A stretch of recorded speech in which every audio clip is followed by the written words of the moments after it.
এবার তুমি খুশি তো? তুমি চেয়েছিলে তোমার বাবার খুনিকে শাস্তি দিতে, তাই হয়েছে।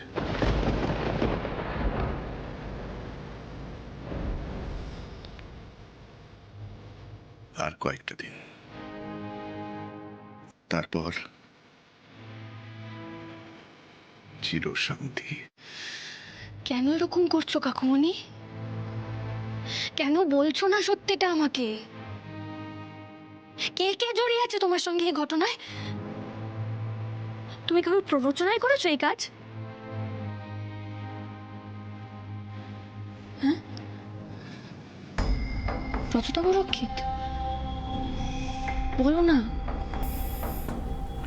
কাকুমণি চুপ করে থেকো না প্লিজ, দয়া করে বলো না।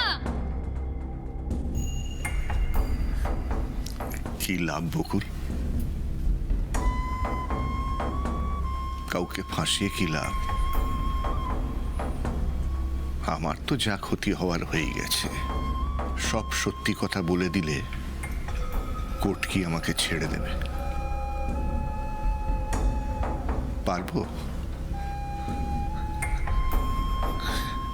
আবার বাড়িতে ফিরে যেতে? দাদা কি আবার আমাকে বিশ্বাস করে ভালোবেসে